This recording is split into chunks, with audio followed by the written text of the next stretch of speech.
Hey everyone, how's it going? My name is Professor Andrew Timming, and I'm very pleased to welcome you to this lecture entitled Standard Errors, Confidence Intervals, Type 1 and Type 2 Errors, and Data Normalization. This lecture corresponds to Chapter 4 of my textbook, Applied Statistics, Business and Management Research, and it is the third and final lecture associated with this chapter. So what we've been doing across the last two lectures is looking at the concept of the normal curve and trying to figure out how we can use this concept to extrapolate our results from our sample to our population. And you'll recall that our sample is known and we can analyze it and we can study it and we can employ various mathematical operations to identify patterns in the sample. But if the sample doesn't look and behave like the population, then it makes it difficult for us to generalize from that sample to the population. But fortunately, we can employ probability theory to generalize with a certain degree of confidence in that generalization. So what we'll be doing in this final lecture is looking at the concept of a standard error, defining what that means, and looking at confidence intervals. We'll look at what are commonly referred to as type 1 and type 2 errors. These are errors that data scientists sometimes make when we generalize from a sample to a wider population. And lastly, we'll look at some procedures by which we can normalize data. And by normalize data, I mean reduce, for example, skewness and kurtosis so that the variable is as normally distributed as we can make it. All right, let's get to it. So here you have the textbook that we are using for this course. It also happens to be a textbook that I wrote called Applied Statistics, Business and Management Research. I hope that you have been enjoying reading this textbook. I've written it in layman's terms for the absolute beginner in statistics. You don't need to have any prior knowledge to read and understand this textbook, but it's my hope that by the end of the book, you will be quite an accomplished data scientist. Let's wrap our heads around two important concepts in inferential statistics, one of which you probably haven't heard about before, that is the standard error. And if you haven't heard about it, don't worry, I'll explain it on this slide. The other one you probably have heard about before, and that's the confidence interval. So maybe we'll start with the confidence interval because that one's a little bit easier to understand. So a confidence interval refers to a range of estimated values within which we are reasonably confident that the real value in the population falls. All right. So I say you should be familiar with this because you've probably come across various political polls during your life. And these are polls that polling organizations tend to sample in the lead up to an election, right? So let's use the U.S. presidential election as an example. The media might report that a particular candidate has 55% of the vote, right, in the days leading up to an election. But that 55% usually comes with a range around it. And the reason is that nobody knows the actual percentage. To know the actual percentage, you'd have to ask everyone in the country, how are you going to vote? And we don't have the time and resources to do that. So we come up with a estimated percentage, and then around that estimated percentage might be a range. So it might be plus or minus 3 percentage points, right? So 55 plus 3 and 55 minus 3, which is actually a span of 6 percentage points if you take it from bottom to top. And what we do is we estimate these intervals usually with a 95% confidence level. So just like as we talked about in the previous slide, we use the p-value cutoff of p equals less than 0.05, which essentially is a 95% degree of confidence in the generalization of our results from the sample of the population. We also use 95% confidence intervals typically. So when we come up with an estimate in statistics and we generalize from the sample of the population with a 95% confidence interval, we're saying that we're 95% sure that the true population value falls within a particular range of scores. So that's a confidence interval. A standard error can be defined as a measure of the variability of sample means that are repeatedly calculated from the same population. So you might remember in the previous lecture where we talked about the central limit theorem and the idea that the central limit theorem operates on the hypothetical basis that we're taking an infinite number of repeated samples from the same population, and that over time that will create something of a normal looking distribution. So what the standard error is the variability, the amount of spread across those multiple means that are repeatedly calculated. You can think of the standard error something along the lines of the standard deviation, but not for an actual observable variable, but rather the standard deviation of the sampling distribution of sample means. You'll recall that we've been talking about a p-value in this lecture and in the previous lecture. And the p-value is the degree of confidence that we have that our result from our sample generalizes to the population.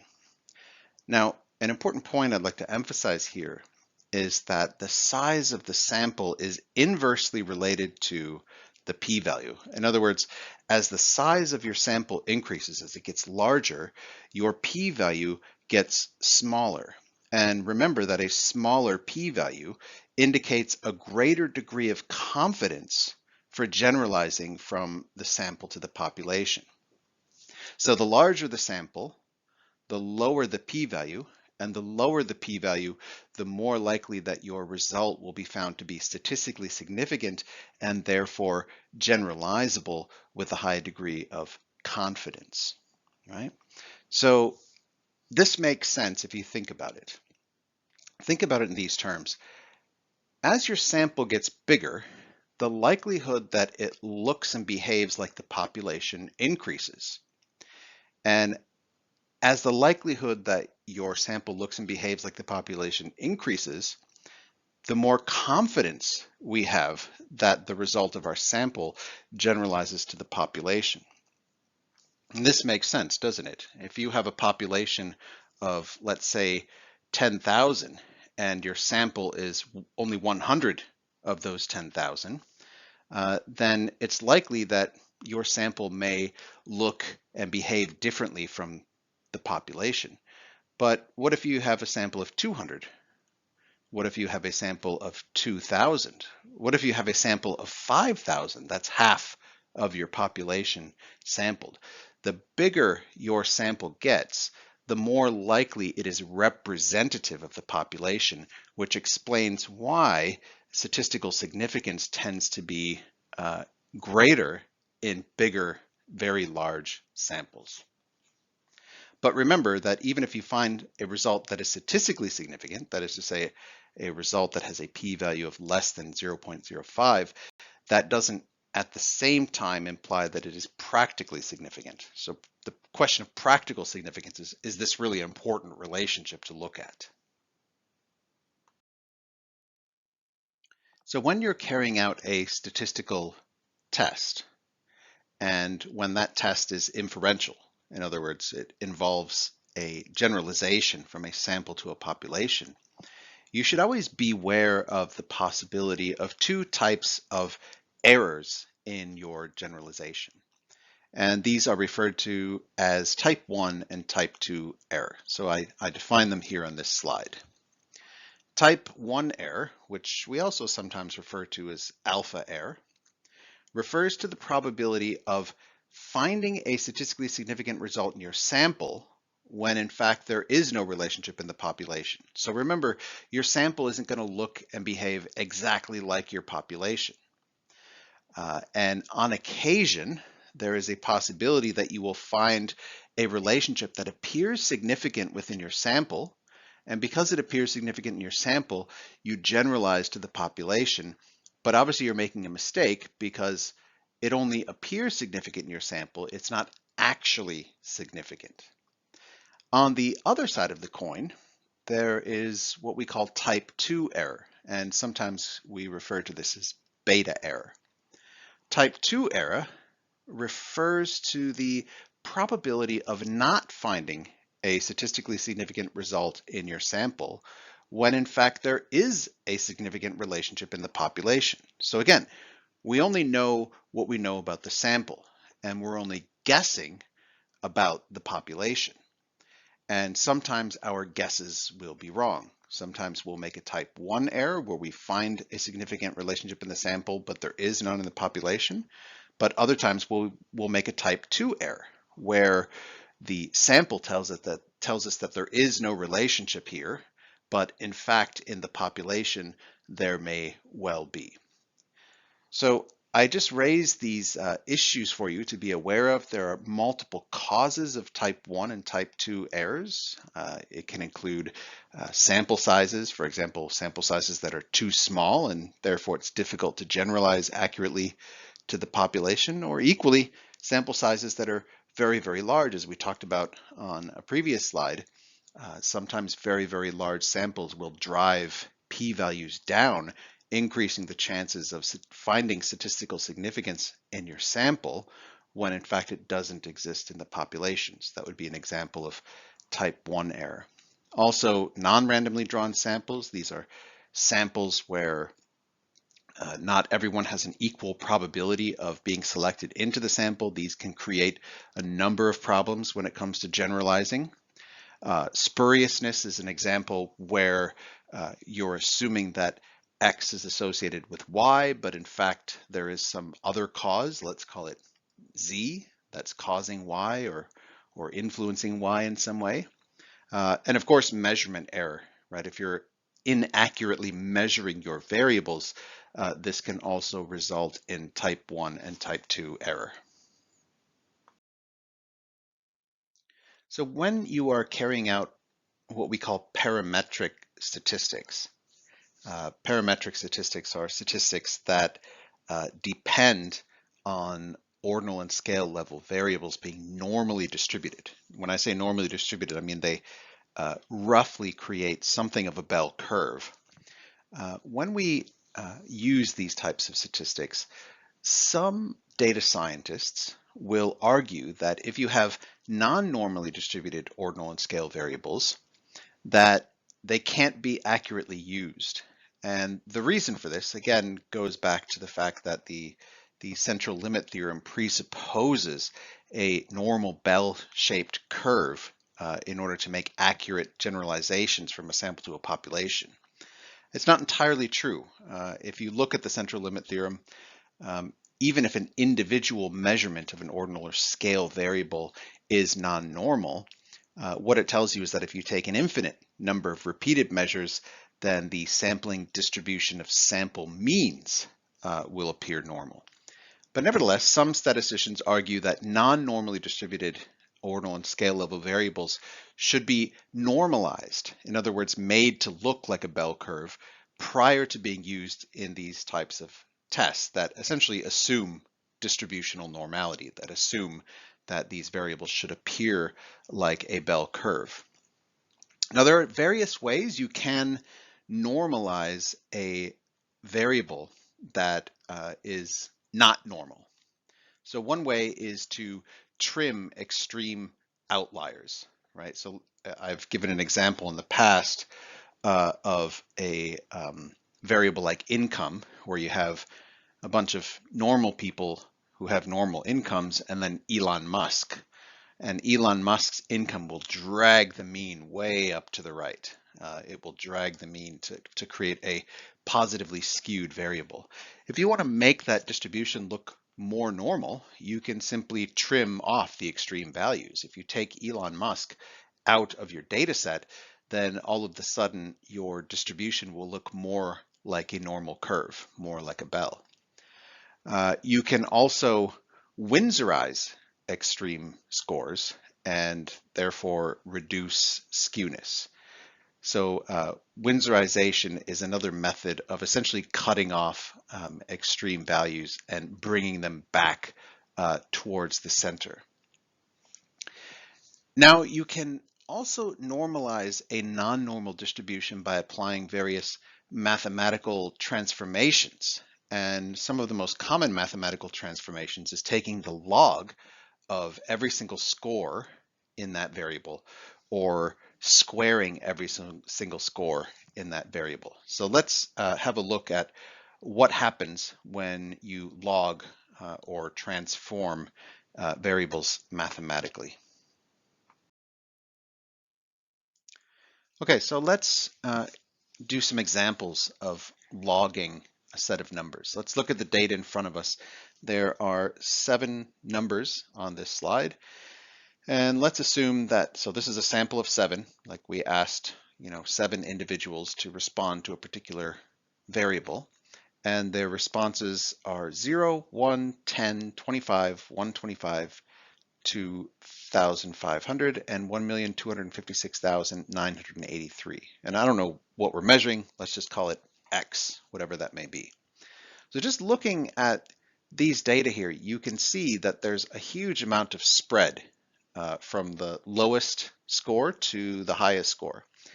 And you can see that in particular, that very last score up in the million, that is clearly dragging your distribution to the right. So you're clearly going to have a very positively skewed distribution with these raw data. And it's not going to look anything like a normal distribution. If you were to take a histogram of these data, it would clearly be very lopsided. So one thing we can do to reduce the range and draw the scores in a little bit closer so that they might appear more normal is to take the log, the logarithm of each of these numbers. So let's do it. Now I put the first number there, 0, just to teach you a bit of a lesson. And the lesson is that you obviously cannot take the log of 0. A log of 0 is an undefinable number. So I put this lesson in here just so that you know that if you have a variable that has any zeros in it, you won't be able to carry out this transformation unless you change those scores to a non-zero number. So let's take the 0 off the top and take the logs of the rest of the scores. If we take a log of 1, you should know based on your secondary school maths that a log of 1 is 0. And if you take a log of 10, you should know that a log of 10 is 1. If you take a log of 25, the result is 1.39. If you take the log of 125, it's 2.10. If you take the log of 2,500, it becomes 3.40. And if you take the final log of 1,256,983, the log is 6.10. So you can see what we've done is we've taken a huge spread from 1 all the way to 1,256,983 and reduced that spread from 0 to 6.10, right? With the rest of the numbers falling somewhere between that range. So the effect of logging every raw score is to draw those scores in closer to the mean so that you don't have the effect or that influence of those very extreme scores, which can make your distribution non-normally distributed. All right, let's recap what we've learned here in Chapter 4 and across these last 3 lectures. These are just some of the key points that you can take away from Chapter 4. Firstly, random samples are, generally speaking, more representative of the population than non-random samples. They look and behave more like the population Therefore, when you're trying to generalize from a sample to a population, it is ideal to have randomly drawn samples. Second point, the spatial, the geometrical properties of a normal distribution enable us to make these generalizations from a sample to a population. It's because we understand the geometry of the normal curve that we can employ probability theory and make these generalizations. And the precise mechanism that we use to make these generalizations is what we refer to as the central limit theorem. It's a very important theorem and worth digesting and redigesting until you perfectly understand it. We talked about p-values, and these are the statistics always between 0 and 1 that indicate the degree of confidence, or alternatively the degree of error, depending on how you look at it, that we have in the generalization of our result from the sample to the population. And you'll recall that the conventional p-value cutoff we use is if p is less than 0.05, then we will conclude that the results in our sample are statistically significant and therefore generalizable to the population. And just over the last couple slides, we've looked at some of the ways that you can normalize ordinal and scale level variables that appear to be non-normal. And by normalizing them through various mathematical transformations or trimming the data, you can then facilitate generalization. So please pause here for a moment or two and see if you can answer these 6 questions. Answering these 6 questions will help you better understand the material that we've covered in chapter 4 of this book. And thank you once again. Thank you very much for tuning in. I hope you've enjoyed this lecture series corresponding to chapter 4, and I look forward to seeing you soon. Thanks everyone. Bye.